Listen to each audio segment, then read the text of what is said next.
Guys আমরা চলে যাচ্ছি বাড়িতে। তো কিছু বলবা? না, সবাই ভালো থাকবেন। আমার দেখা হবে ঈদের পরে। আমরা তিনজন, ওই আরেকজন আপা যাচ্ছে, হ্যালো আপা।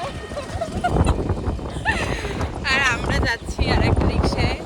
আমাদের কাছে টাকা নাই, এর জন্য প্রাইভেট করে যাচ্ছি না। অবশ্য আমার এই বান্ধবীর প্রাইভেট কার আছে যদিও, কিন্তু সেটা বাড়িতে ঘরের ভিতরে থাকে। ঘরের ভিতরে প্রাইভেট কার।